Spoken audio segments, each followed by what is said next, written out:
ఈ forest beat officer మరియు assistant forest beat officer పోస్టులకు సంబంధంగా ఉన్నటువంటి జనరల్ సైన్స్లో మనకు మొదటి టాపిక్గా సిలబస్లో 2వ చాప్టర్గా ఉంటుంది. నేను డిస్కస్ చేయబోయే దాంట్లో మొదటి టాపిక్గా మనకు ఉంటుంది, అదే సజీవ ప్రపంచం అనేటటువంటిది. ఓకేనా? సో ఈ యొక్క సజీవ ప్రపంచం అనేటటువంటి టాపిక్లో ప్రధానంగా మనము పోషణ అనేటటువంటిది ప్రాథమికంగా డిస్కస్ చేసుకుంటాం.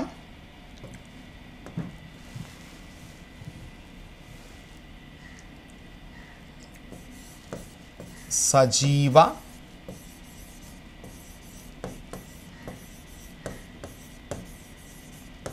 ప్రపంచం. Okay, so this is called living world, సజీవ ప్రపంచం. ఇందులో మనము ప్రధానంగా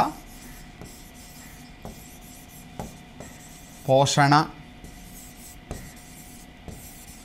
జీర్ణక్రియ, శ్వాసక్రియ,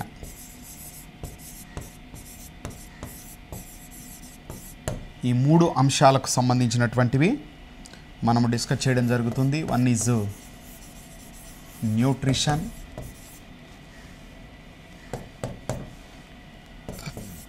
another one is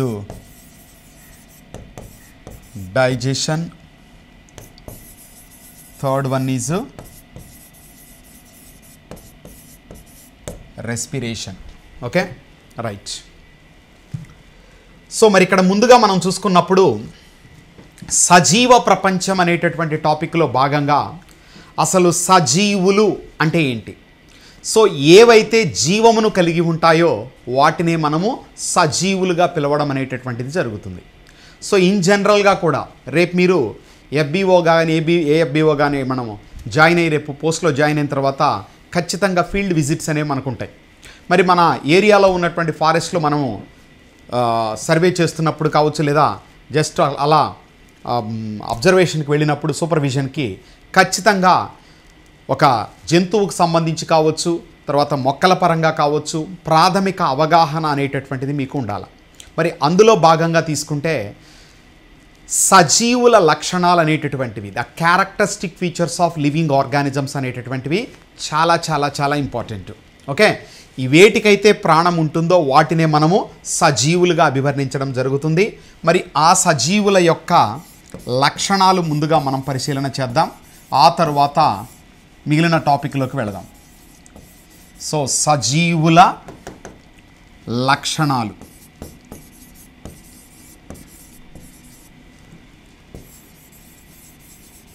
so the characters of living organisms. ఒక జీవి ప్రాణముతో ఉంటే అది సజీవిగాను లేకపోతే నిర్జీవిగాను మనం కన్సిడర్ చేయడం జరుగుతుంది, అవునా కాదండి? మరి అసలు సజీవులలో ఏ ఏ లక్షణాలు మనము ప్రాథమికంగా గమనిస్తాం? ఇందులో మీరు తీసుకుంటే సజీవులకు సంబంధించినటువంటి లక్షణాలలో మొట్టమొదటిది కదలిక. So movements. మరి కదలికలు అనేటటువంటివి ఖచ్చితంగా సజీవుల లక్షణాల పరంగా తీసుకున్నప్పుడు ఒక ముఖ్యమైనటువంటిదిగా మనం చెప్పొచ్చు. మరి ఇక్కడ మరొక డౌట్ మీకు రావచ్చు, సార్ మేము ఫారెస్ట్ బీట్ ఆఫీసర్గా జాయిన్ అయిన తర్వాత లేదా ఎఫ్బిఓగా జాయిన్ అయిన తర్వాత మరి మొక్కలు కూడా మాతో పాటు ఉన్నాయి కదా, అలాగే అడవిలో ఉండేటటువంటి జంతువులు, మరి మొక్కలు కదలలేవు కదా అనేటటువంటి సందేహం మీకు వస్తుంది. ఎస్, కదలలేని సజీవులు మొక్కలు అవుతాయి. ఓకేనా? సో కాబట్టి ఇక్కడ కదలలేని సజీవులు, కదలలేని సజీవులు, non moving living organisms. Okay, మరి కదలలేని సజీవుల కింద ఎవరుంటారండి? సో అన్ని రకాల మొక్కలు అనేటటువంటివి, all types of plants come under the category called non moving living organisms. ఇక కదలగలిగేవి ఏంటి అంటే అన్ని జంతువులు. So all animals can move from one place to another place. So కాబట్టి ఇక్కడ అన్ని మొక్కలు కదలలేని సజీవులుగా మనం చెప్పుకుంటే, అన్ని జంతువులు కదిలే సజీవులుగా మనం చూడడం జరుగుతుంది. ఇలా కదలికలు అనేటటువంటిది ఒక ముఖ్యమైనటువంటి లక్షణంగా మనము సజీవుల పరంగా చెప్పుకోవచ్చు. ఇక రెండవ లక్షణం వచ్చేసి పోషణ అంటారు. So nutrition. ఏంటి యొక్క న్యూట్రిషన్ అంటే, పోషణ అంటే ఏంటి? సో వివిధ రకాల జంతువులు, వివిధ రకాల మొక్కలు, different types of animals, different types of plants ఖచ్చితంగా తమ జీవక్రియలు జరుపుకోవడానికి వాటికి ఏం కావాలా? శక్తి కావాలా. అవి డే టు డే లైఫ్లో, దైనందిన జీవితంలో ఏ పని చేయాలన్నా సరే ఖచ్చితంగా దానికి శక్తి కావాలా. మరి ఆ శక్తిని అవి ఎలా పొందుతాయంటే, ఆహార పదార్థాలను తీసుకొని ఆహార పదార్థాలను వినియోగించుకోవడం ద్వారా వచ్చేటటువంటి శక్తిని అవి పొందడం జరుగుతుంది. కాబట్టి ఇక్కడ వివిధ రకాల సజీవులు ఆహార పదార్థాలను తీసుకొని వాటిని శరీరంలో వినియోగించుకునే ప్రక్రియను ఏమని పిలుస్తాము? పోషణగా అభివర్ణిస్తాము. మరి ఇక్కడ మొక్కలు కానీ జంతువులు కానీ ఖచ్చితంగా ఈ యొక్క పోషణ ప్రక్రియను కలిగి ఉంటాయి. రైట్. మరి ఇక్కడ తీసుకునేటటువంటి ఆ ఆహార స్వభావాన్ని బట్టి తమంతట తాముగా అవి తయారు చేసుకున్నాయా, లేకపోతే వేరే జీవులపై ఆధారపడి తెచ్చుకున్నాయా అనేటటువంటిది మనము ప్రామాణికంగా చేసుకున్నప్పుడు ఇక్కడ స్వయం పోషకాలు, పరపోషకాలు, ఆటోట్రాఫ్స్, హెటిరోట్రాఫ్స్ అనేటటువంటిది మనం డివైడ్ చేయడం జరుగుతుంది. ఓకేనా? సో కాబట్టి ఇక్కడ పోషణ అనేటటువంటిది ఖచ్చితంగా ఒక సజీవ క్రియగా మనం గుర్తుపెట్టుకోవాలి, సజీవుల లక్షణంగా. 3, ఊపిరి పీల్చడం. సో ఏంటి యొక్క ఊపిరి పీల్చడం అంటే,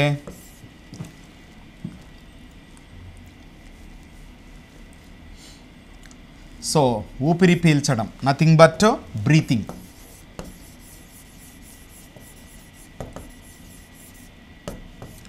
సో ఆల్రెడీ మీకు చెప్పినట్లు ఇప్పుడు ఒక జంతువు పడిపోయి ఉంది, మరి అది కదలికలు ఏం కనపడట్లా, ఏమి బతికుందో లేదో మనకు అర్థం కావట్లా. మరి దగ్గరికి వెళ్ళినప్పుడు ఖచ్చితంగా మనకు సమస్య అనేది వస్తుంది. కాబట్టి మనం దూరం నుంచే గమనిస్తూ ఉంటాం.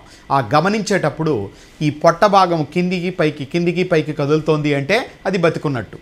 అలా జరగకపోతే ఖచ్చితంగా అది చనిపోయినట్లుగా మనం నిర్ధారణ చేసుకుంటాం. మరి అలా ఖచ్చితంగా మనము ఈ యొక్క ఊపిరి పీల్చడం అనేటటువంటి లక్షణం పరంగా చూసుకున్నప్పుడు జంతువులు కానీ మొక్కలు కానీ డెఫినెట్గా ఏం చేయాలా?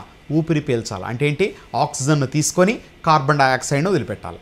కానీ మొక్కలైతే ఏం చేస్తాయంటే కిరణజన్య సంయోగ క్రియ ఫోటోసింథసిస్ ప్రక్రియ ఏదైతే మనకు పగలంతా జరుగుతుందో సూర్యకాంతిలో, ఆ ఫోటోసింథసిస్ ప్రక్రియలో మాత్రం కార్బన్ డైఆక్సైడ్ను తీసుకొని ఆక్సిజన్ను విడుదల చేస్తాయి. ఓకేనా? So they take carbon dioxide, releases what? Oxygen. అదే జంతువులైతే ఎల్లప్పుడూ ఆక్సిజన్ను తీసుకొని కార్బన్ డైఆక్సైడ్ని విడిచిపెడతాయి. మరి అదే మొక్కలు శ్వాసక్రియలో ఏం చేస్తాయి? ఆక్సిజన్ను తీసుకొని కార్బన్ డైఆక్సైడ్ని బయటకు వదులుతాయి. అర్థమైందా? కాబట్టి రాత్రి సమయంలో అన్ని మొక్కలు ఆక్సిజన్ను తీసుకోవడం, కార్బన్ డైఆక్సైడ్ రిలీజ్ చేయడం.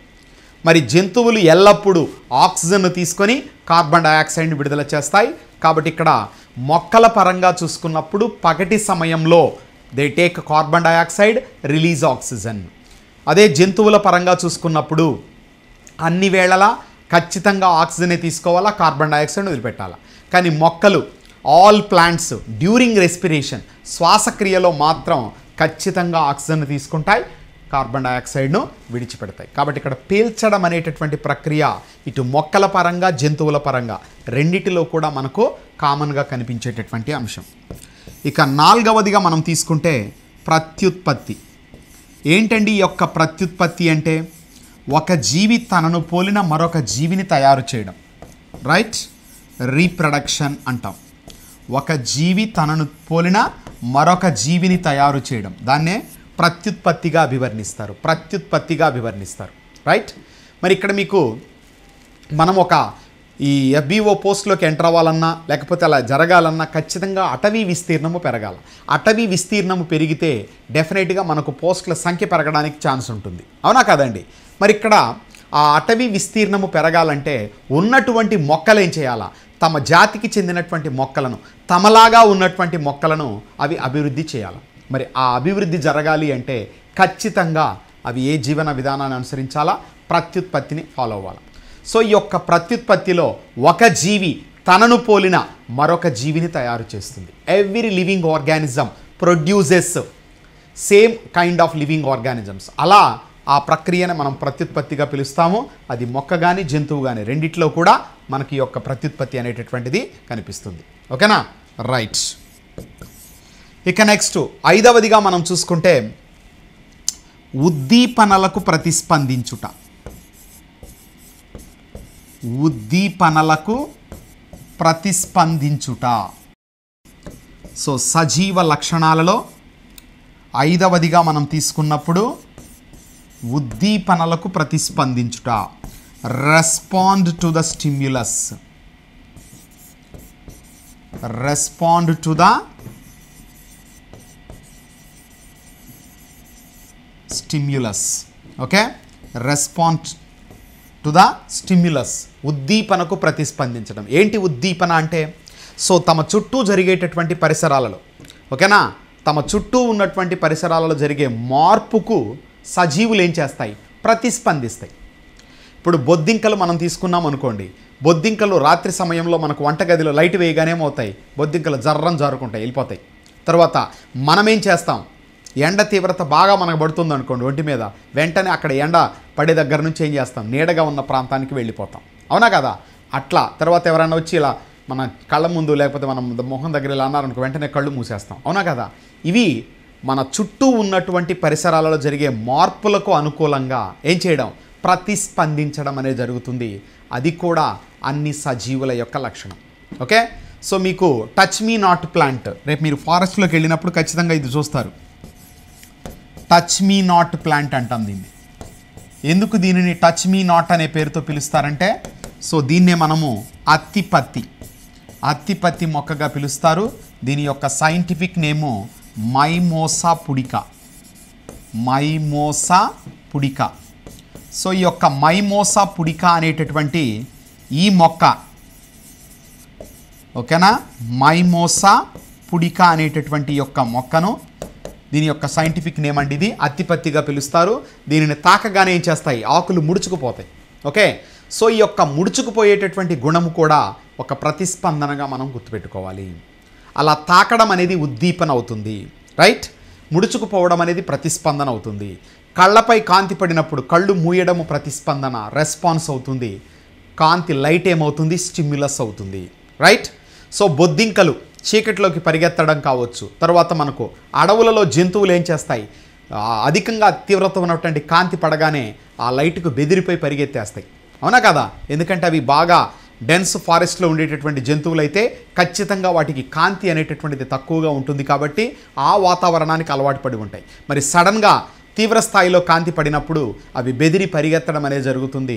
ఇక్కడ తీవ్ర స్థాయిలో ఉండేటటువంటి కాంతి ఉద్దీపన, స్టిమ్యులస్గా పనిచేస్తే దాని రెస్పాన్స్ ఏంటంటే దూరంగా పరిగెత్తడం అనేటటువంటిది ఇక్కడ మనం గుర్తుంచుకోవాలి. ఇలా ఉద్దీపనలకు ప్రతిస్పందించుట అనేటటువంటిది సజీవుల లక్షణాలలో ఒకటిగా ఉంటుంది. నెక్స్ట్ విసర్జన, ఎక్స్క్రీషన్. ఇక్కడ ఎక్స్క్రీషన్ అనే పదము రెండు లాటిన్ భాషా పదాల నుంచి వచ్చింది. ఎక్స్ అంటే అర్థము బయటకు, క్రీనియర్ అంటే పంపుట.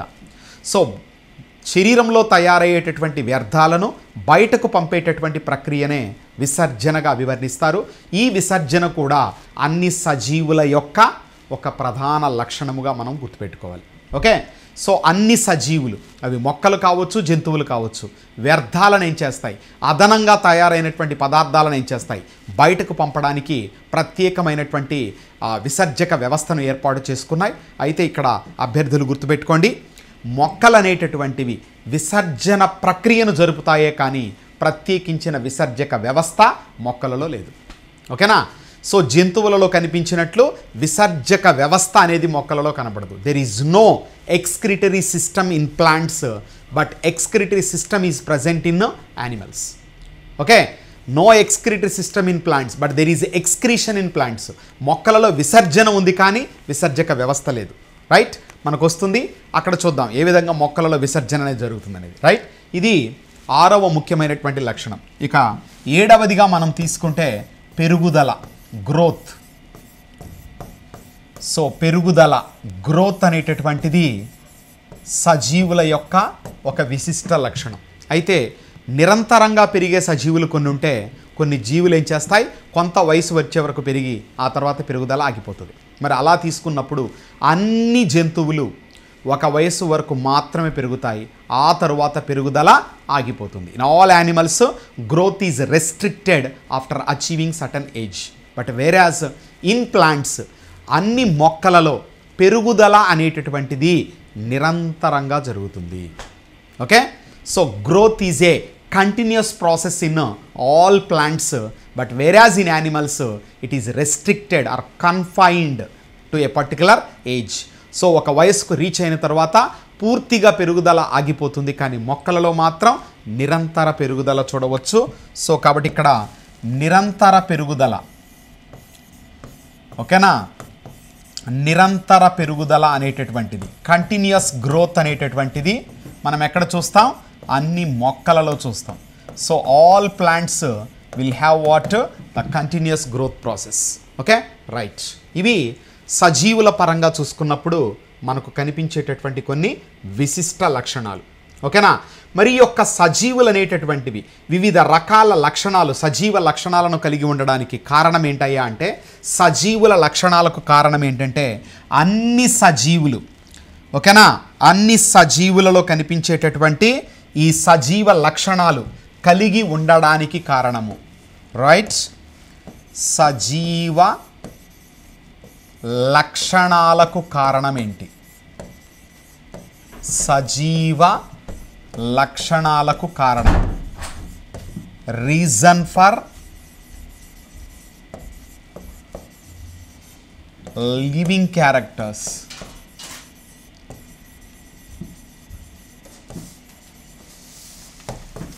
ఓకేనా, సజీవ లక్షణాలకు కారణము, రీజన్ ఫర్ లివింగ్ క్యారెక్టర్స్.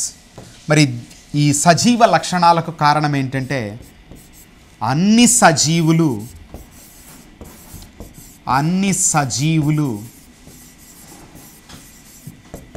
కణాలతో ఏర్పడతాయి. All living organisms are made up of cells.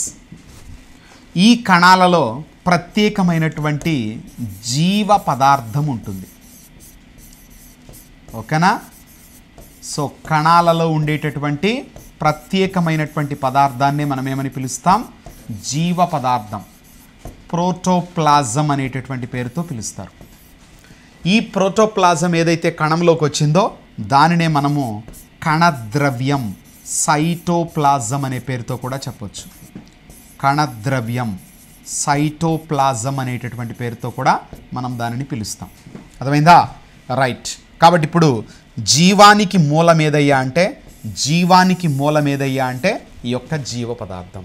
Okay, so ఈ జీవ పదార్థంలో దాదాపు 90% వరకు ఏముంటుందంటే నీరు ఉంటుంది. మిగిలిన వాటి కింద కర్బన, అకర్బన పదార్థాలు అనేటటువంటివి ఉంటాయి. ఓకే, కర్బన, అకర్బన పదార్థాలు. సో కార్బన్, కర్బన, అకర్బన పదార్థాలు, organic and inorganic components, organic and inorganic. Okay, so organic కింద మనకు కర్బన పదార్థాల కింద ఏముంటాయి, గ్లూకోజు, అమైనో ఆమ్లాలు, ఓకేనా, కొవ్వు ఆమ్లాలు, ఇలాంటివన్నీ కర్బన పదార్థాల కింద చెప్తారు. మరి అకర్బన పదార్థాల కింద అన్ని ఖనిజ లవణాలు, all minerals. Okay, sodium chloride కావచ్చు, వాటర్ కావచ్చు, ఇట్లాంటి అన్ని రకాలైనటువంటి పదార్థాలు ఇందులో భాగంగా ఉంటాయి. సో అలా ఈ కర్బన, అకర్బన పదార్థాలతో ఎవరు తయారవుతారు, ఈ జీవ పదార్థము తయారవుతుంది. ఏ జీవ పదార్థం అయితే కణంలోకి ప్రవేశించిందో దాన్నే మనము కణద్రవ్యముగా పిలవడం అనేటటువంటిది జరుగుతుంది. అదే జీవ పదార్థము కణంలో ఉండేటటువంటి కేంద్రకంలోకి ప్రవేశిస్తే దాన్నే కేంద్రక ద్రవ్యం అంటారు. ఓకే, సో న్యూక్లియోప్లాజం అంటాం. కాబట్టి ఇక్కడ సజీవ కణాలన్నింటిలో కూడా మనకు కేంద్రకం అనేది కనిపిస్తుంది. ఆ కేంద్రకంలో కూడా జీవ పదార్థం ఉంటుంది. దానినే మనము న్యూక్లియోప్లాజం అంటాము. సో మొట్టమొదటిగా జీవము కొరకు ఏర్పడిన పదార్థము కాబట్టి దీనిని ప్రోటోప్లాజం, ప్రోటో అంటే ఫస్ట్, ప్లాజం అంటే ఫార్మ్డ్ ఫ్లూయిడ్, ఏర్పడిన ద్రవం. ఓకేనా. అలా మొట్టమొదటిగా జీవము కొరకు ఏర్పడిన ద్రవం కాబట్టి దీనిని ప్రోటోప్లాజం అంటాం. ఆ ప్రోటోప్లాజం కణంలోకి వెళితే కణద్రవ్యం సైటోప్లాజంగా, అదే ప్రోటోప్లాజం కేంద్రకంలోకి వస్తే కేంద్రక ద్రవ్యం న్యూక్లియోప్లాజంగా మనం అభివర్ణిస్తాం. కాబట్టి సజీవ లక్షణాలకు మూలమైన పదార్థముగా దేన్ని పిలుస్తారంటే జీవ పదార్థం ప్రోటోప్లాజంను పిలవడం జరుగుతుంది. Okay, right. సో కాబట్టి ఇక్కడ సజీవ ప్రపంచం అనే టాపిక్కు సంబంధంగా ఉండే సజీవ లక్షణాలు ఏమున్నాయి, తర్వాత వాటి కారణమైనటువంటి పదార్థం ఏంటో మనం తెలుసుకున్నాం. రైట్, ఇప్పుడు మనం వెళ్దాం. ఈ సజీవ ప్రపంచంలో మనకు మొట్టమొదటి సజీవ క్రియగా, ఓకే, సో మొట్టమొదటి జీవన విధానముగా, ఎందుకంటే మనకు లైఫ్ ప్రాసెస్ అనేటటువంటివి సిలబస్లో ఆల్రెడీ మనం పరిశీలన చేస్తున్నాం. సజీవ ప్రపంచంలో వివిధ రకాల జీవన విధానాలు మనకి ఇవ్వడం జరిగిందని చెప్పాను. సో లైఫ్ ప్రాసెస్ కింద పోషణ అనేటటువంటిది మనకు ముందుగా ఉంది. రైట్, మరి యొక్క పోషణ గురించి మనము డిస్కస్ చేసిన తర్వాత మిగతా జీవన విధానాలకు వెళదాం. రైట్, సో జీవన విధానాలు, ఓకే. మరి మీకు సజీవుల యొక్క లక్షణాలు చెప్పినప్పుడు చాలా స్పష్టంగా చెప్పాను. పోషణ అనేటటువంటిది, ఓకేనా, సజీవుల యొక్క లక్షణాలలో ఒక ప్రధానమైనటువంటి లక్షణముగా మనం పిలుస్తాము. సో కాబట్టి పోషణ అనేటటువంటిది తీసుకుంటే, పోషణ న్యూట్రిషన్, ఓకే, సో న్యూట్రిషన్, పోషణ న్యూట్రిషన్ తీసుకుంటే, సో ఈ యొక్క పోషణ అనేటటువంటిది అన్ని సజీవులు ఆహార పదార్థాలను తీసుకొని శరీరంలో దానిని వినియోగించుకోవడాన్నే పోషణగా అభివర్ణిస్తాం. రైట్, సో అన్ని సజీవులు, ఆల్ లివింగ్ ఆర్గానిజమ్స్, అన్ని సజీవులు ఆహారాన్ని తీసుకొని శరీరంలో వినియోగించుకోవడం, శరీరంలో వినియోగించుకోవడం, ఓకేనా. So intake of nutrients and their utilization, intake of, సింపుల్గా చెప్పుకోవాలంటే intake of food and its utilization. So ఆహార పదార్థాలను తీసుకొని దానిని వినియోగించుకోవడాన్నే ఏమని పిలుస్తారు, పోషణ అనేటటువంటి పేరుతో పిలవడం జరుగుతుంది. ఓకే, మరి యొక్క పోషణ ప్రక్రియకు వచ్చినప్పుడు మనకు మొక్కలు అనేటటువంటి సజీవులు ఉన్నాయి, జంతువులు అనేటటువంటి సజీవులు ఉన్నాయి, అవునా కదా. So plants are there, animals are there. మరి వీటితో పాటు సూక్ష్మంగా ఉన్నటువంటి కొన్ని సజీవులు కూడా ఉన్నాయి. బ్యాక్టీరియాలు కావచ్చు, వైరస్లు కావచ్చు, తర్వాత శిలీంధ్రాలు, బూజులు అనే పేరుతో పిలుస్తాం చూడండి. సో లడ్డుకు కానీ బ్రెడ్కి కానీ పడుతుంటుంది బూజులాగా, దాన్నే మనము శిలీంధ్రము, ఫంగై అనే పేరుతో పిలుస్తుంటాం. ఓకే, సో మరి ఇక్కడ గోడకు పట్టే బూజు వేరు, లడ్డు బ్రెడ్కు పట్టే బూజు వేరు. గోడకు పట్టేటటువంటి బూజు మనకు కీటకాల ద్వారా, ముఖ్యంగా సాలె పురుగు ద్వారా జరిగేటటువంటి ప్రక్రియ, అది సాలె గూడెలుతుంది, దాన్ని కూడా మనం బూజు అని పిలుస్తుంటాం. మరి అలాంటి బూజు రొట్టెకు కానీ, తర్వాత టమోటాలకు కానీ, పచ్చి కొబ్బరికి కానీ ఇలా పడుతుంటుంది, లడ్డుకు కానీ. సో దాన్నే మనము ఫంగై అనే పేరుతో పిలుస్తుంటాం. ఇలా అన్ని రకాల సజీవుల పరంగా తీసుకున్నప్పుడు ఈ పోషణ అనేటటువంటిది ఒక జీవన విధానంగా మనం చెప్తున్నాం కాబట్టి, it is one of the life ప్రాసెస్గా మనం కన్సిడర్ చేస్తున్నాం కాబట్టి, ఒక జీవ లక్షణంగా మనం చెప్తున్నాం కాబట్టి, ఖచ్చితంగా అన్ని సజీవులు తమ జీవక్రియలు జరుపుకోవాలంటే శక్తి కావాలా, ఓకేనా. ఆ శక్తిని పొందడం కోసం ఏం చేస్తాయి, ఆహార పదార్థాలను తీసుకొని వినియోగించుకోవడం అనేటటువంటిది జరుగుతుంది. మరి ఈ ఆహార పదార్థాలను ఈ సజీవులు తమంతట తాము స్వయంగా తయారు చేసుకుంటున్నాయా, లేదా ఇతర జీవులపై ఆధారపడి తెచ్చుకుంటున్నాయా అనే అంశాన్ని ఆధారము చేసుకున్నప్పుడు మనకు ఈ పోషణ అనేటటువంటిది రెండు ప్రధాన రకాలుగా మనం డివైడ్ చేయొచ్చు. అయితే మనకు ఎగ్జామినర్ ఆలోచన విధానానికి తగ్గట్లుగా మన ప్రిపరేషన్ ఉండాలి కాబట్టి ముందుగా మనము మొక్కలలో, అంటే సజీవులలో మనం మొక్కలు చెప్పుకున్నాం, జంతువులు చెప్పుకున్నాం కదా. కాబట్టి మొక్కలలో పోషణ చదువుకున్న తర్వాత జంతువులలో పోషణలోకి వెళ్దాం. అంటే మొక్కలలో పోషణ, జంతువులలో పోషణ విడివిడిగా మనకు సిలబస్లో ఫ్రేమ్ చేస్తున్నాడు కాబట్టి ఖచ్చితంగా అదే విధంగా మనము దీనిని అధ్యయనం చేద్దాం. రైట్, మరి పోషణ అంటే ఏంటి? అన్ని సజీవులు ఆహారాన్ని తీసుకొని శరీరంలో వినియోగించుకోవడాన్నే మనం ఏమని పిలుస్తామో పోషణగా అభివర్ణించడం జరుగుతుంది. మరి ఈ యొక్క పోషణ ప్రక్రియలో ఓకేనా, అన్ని సజీవులు ఏం చేస్తాయి? ఆహారాన్ని తీసుకుంటాయి. So all living organisms takes what? Food. మరి ఈ ఫుడ్లో ఏమున్నాయి? వివిధ రకాల రసాయన పదార్థాలు ఉంటాయి. అలా ఆహారంలో ఉండే ఆ రసాయన పదార్థాలనే ఏమని పిలుస్తారు? న్యూట్రియంట్స్, పోషకాలు అనేటటువంటి పేరుతో పిలుస్తారు. రైట్. సో ఈ విధంగా పోషకాలు అనేటటువంటివి ఆహారంలో ఉంటాయి. ఆ పోషకాలను సజీవులు వినియోగించుకుంటాయి. ఓకేనా. మరి ఈ యొక్క వినియోగించుకునేటటువంటి ప్రక్రియ ఆధారంగా చేసుకునే దాన్ని బట్టి ఇందులో రకాలు ఉంటాయని చెప్పాను. ముందుగా మనము మొక్కలలో పోషణ చూద్దాం. ఓకేనా. రైట్. మరి ఇక్కడ మొక్కలలో పోషణ చూసే ముందు అభ్యర్థులు ఒక విషయాన్ని గుర్తుపెట్టుకోండి. అన్ని సజీవులలో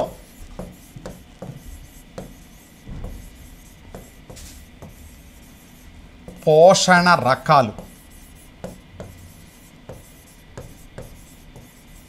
okay. So types of nutrition in living organisms. Types of nutrition in living organisms. Types of nutrition in living organisms. అన్ని సజీవులలో పోషణ రకాలకు వచ్చినప్పుడు మొత్తము అన్ని సజీవులలో పోషణను మూడు ప్రధాన రకాలుగా మనము డివైడ్ చేయొచ్చు. So there are 3 types of nutrition అండి. ఏంటది? నంబర్ 1 స్వయం పోషణ, ఆటోట్రోఫిక్ న్యూట్రిషన్. స్వయం పోషణ, ఆటోట్రోఫిక్ న్యూట్రిషన్. ఓకే.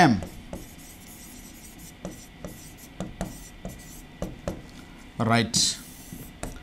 రెండవ రకపు పోషణను పరపోషణ అంటారు. Heterotrophic nutrition.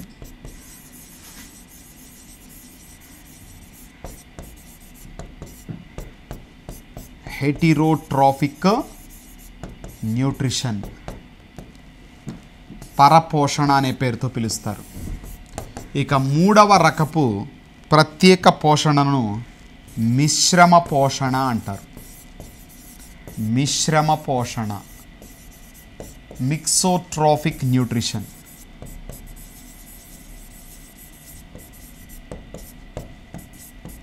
మిక్సోట్రోఫిక్ న్యూట్రిషన్. మరి యొక్క మిశ్రమ పోషణ తీసుకుంటే దీనికి చక్కటి ఉదాహరణ లైకెన్స్. ఓకేనా. లైకెన్స్ అనేటటువంటిది మిశ్రమ పోషణకు చక్కటి ఉదాహరణ. It's an example for mixotrophic nutrition. మరి ఇక్కడ మిశ్రమ పోషణ అంటే ఏంటి? పరపోషణ, స్వయం పోషణ. సో స్వయం పోషణ, పరపోషణ రెండు కలగలిసి ఉన్నటువంటి పోషణను మిశ్రమ పోషణగా పిలుస్తారు. So a type of nutrition it is a kind of nutrition where the autotrophic and heterotrophic both are mixed. ఓకేనా. సో స్వయం పోషణ, పరపోషణ కలగలిసి ఉన్నటువంటి పోషణను మిశ్రమ పోషణగా అభివర్ణిస్తాము. మరి యొక్క మిశ్రమ పోషణ అనేది లైకెన్స్ అనేటటువంటి సజీవులలో మనం చూస్తాం. మరి ఏంటండి ఈ యొక్క లైకెన్స్ అంటే? Very very important for general studies. గుర్తుపెట్టుకోండి, లైకెన్స్ మనం తీసుకున్నప్పుడు, లైకెన్స్కి వచ్చినప్పుడు, సో లైకెన్స్ అనేటటువంటివి ఏంటయ్యా అంటే ఇవి శైవలాలు మరియు శిలీంధ్రాలు కలిసి ఏర్పడతాయి. శైవలాలు మరియు శిలీంధ్రాలు. ఓకేనా. శైవలాలు మరియు శిలీంధ్రాలు కలిసి ఏర్పడతాయి. Algae and fungi. Algae and fungi. ఏంటి శైవలము అంటే? పాచి, తొట్టి దగ్గర, కుండ దగ్గర నీళ్లు స్టాక్ అయిన దగ్గర మనం చూస్తుంటాం చూడండి, పచ్చక రంగులో. ఆ పాచినే శైవలము, ఆల్గే అనే పేరుతో పిలుస్తారు. మరి యొక్క శైవలాలు కూడా మొక్కలే. ఆకుపచ్చ రంగులో ఉంటాయి. కాబట్టి తమంతట తాముగా ఆహారాన్ని తయారు చేసుకుంటాయి. ఓకేనా.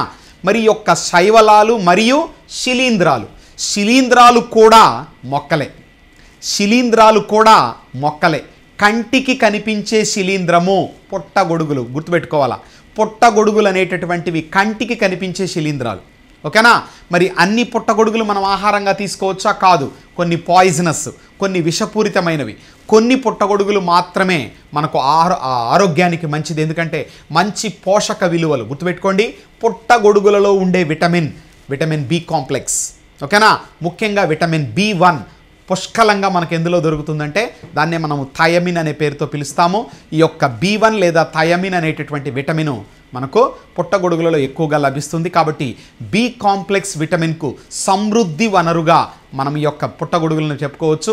అనేక రకాల ఇతర పోషకాలు కూడా ఈ పుట్టగొడుగులలో లభిస్తాయి. అది కూడా ఒక రకమైన శిలీంధ్రం. ఇట్స్ ఎ కైండ్ ఆఫ్ ఫంగైగా మనం గుర్తుపెట్టుకోవాలి. రైట్. అలా శైవలాలు శిలీంధ్రాలు ఒకదానితో ఒకటి కలిసిపోయి ఏర్పడేటటువంటి సజీవే ఈ యొక్క లైకెన్స్.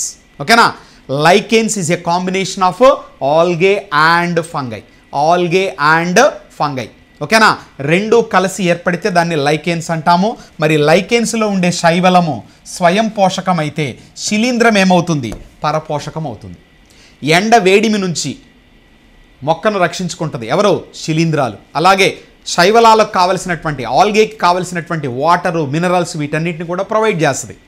రైట్. మరి దానికి రిటర్న్గా శైవలం ఏం చేస్తుంది? తాను తయారు చేసిన ఆహారంలో కొంత భాగాన్ని శిలీంధ్రాలకు ఇస్తుంది. ఇలా శైవలాలు శిలీంధ్రాలు రెండూ కూడా ఒకదానితో ఒకటి పరస్పర అవగాహనతో కలిసి జీవించడం ద్వారా ఏర్పడిన సజీవినే లైకెన్స్ అనే పేరుతో పిలుస్తారు. మరి ఇక్కడ లైకెన్స్ నుంచి మనకు వచ్చేటటువంటి మరికొన్ని ఇంపార్టెంట్ అడిషనల్ బిట్స్ తీసుకుంటే ఈ యొక్క లైకెన్స్ను, ఓకేనా, ఈ లైకెన్స్ను లిట్మస్ పేపర్ తయారీలో వాడతారు. ఏ పేపర్ అండి? Litmus paper. ఓకే, మీకు జనరల్ స్టడీస్కి ఇంపార్టెంట్. లిట్మస్ పేపర్ ఆమ్లాలు క్షారాలను పరీక్షించడానికి, యాసిడ్స్ను బేసెస్ను టెస్ట్ చేయడానికి ఏ పేపర్ వాడతారు? Litmus paper. ఓకేనా. సో నీలి లిట్మస్ ఉంది, ఎరుపు రంగు లిట్మస్ ఉంది మనకు.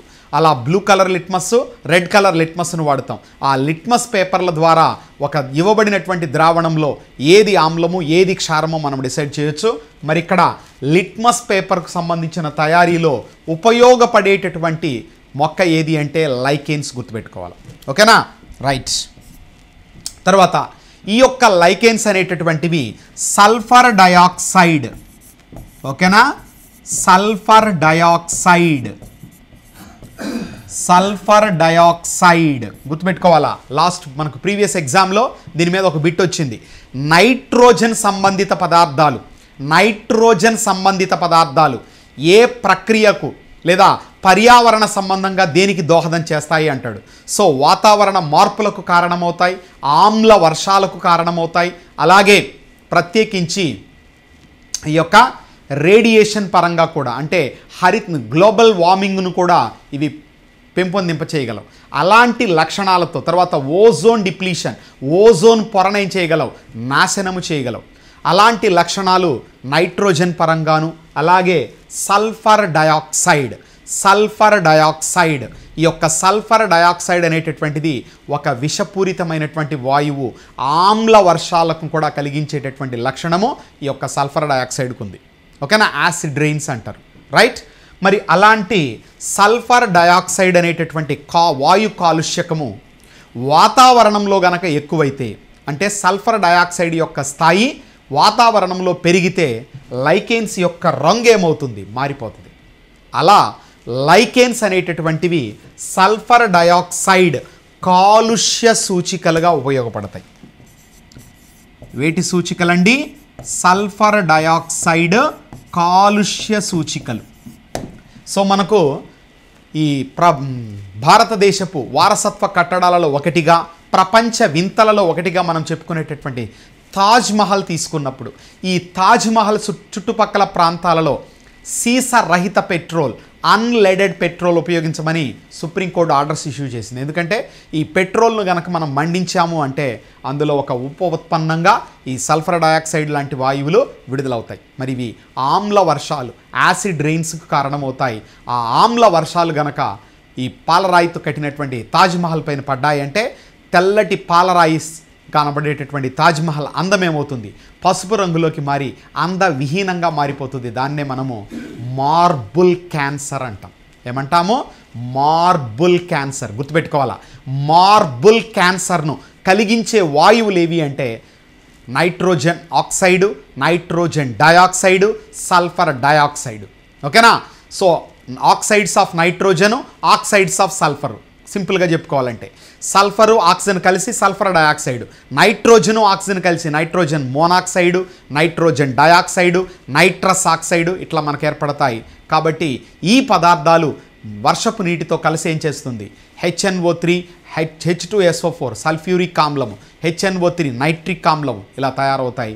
తత్ఫలితంగా అది ఆమ్ల వర్షాలకు దారితీసి మార్బుల్ క్యాన్సర్ను కలిగిస్తుంది. ఓకేనా? మరి ఆ మార్బుల్ క్యాన్సర్కు కారకాలలో ఒకటిగా చెప్పుకునే సల్ఫర్ డయాక్సైడ్ యొక్క స్థాయిని ఎవరు ఇండికేట్ చేస్తారు? లైకెన్స్ ఇండికేట్ చేయగలవు.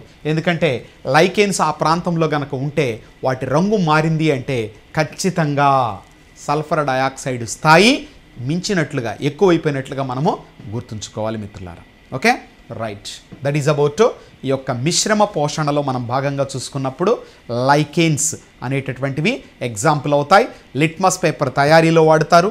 అలాగే సల్ఫర్ డయాక్సైడ్ కాలుష్య సూచికగా కూడా ఈ యొక్క లైకెన్స్ అనేటటువంటిది ఉపయోగపడుతుంది. ఓకేనా? ఇది శైవలాలు మరియు శిలీంధ్రాల కలయిక ఫలితంగా ఏర్పడినటువంటి ఒక సజీవి. రైట్. ఇది సజీవులలో పోషణకు వచ్చినప్పుడు మనము ఎగ్జామ్ పాయింట్ ఆఫ్ వ్యూలో గుర్తుంచుకోవాల్సినటువంటి మిశ్రమ పోషణకు సంబంధించిన అంశము. ఇక ఈ రెండు రకాల పోషకాలు మనకు అత్యధికంగా ఉంటాయి సిలబస్ పరంగా. ఒకటి స్వయం పోషణ, రెండు పరపోషణ. One is autotrophic nutrition, second one is heterotrophic nutrition. మరి స్వయం పోషణ అంటే ఏంటి? సో ఈ యొక్క కొన్ని మొక్కలు లేదా కొన్ని సజీవులు ఏం చేస్తాయి? తమంతట తాముగా ఆహారాన్ని తయారు చేసుకుంటాయి. అటువంటి పోషణను స్వయం పోషణ అంటారు. ఏ జీవులైతే తమంతట తాముగా ఆహారాన్ని తయారు చేసుకోలేవో వాటిని పరపోషకులుగా ఆ విధానాన్ని పరపోషణగా మనం అభివర్ణించడం జరుగుతుంది. రైట్. ఇలా అన్ని సజీవులలో పోషణ ఇలా 3 రకాలుగా ఉంటుంది.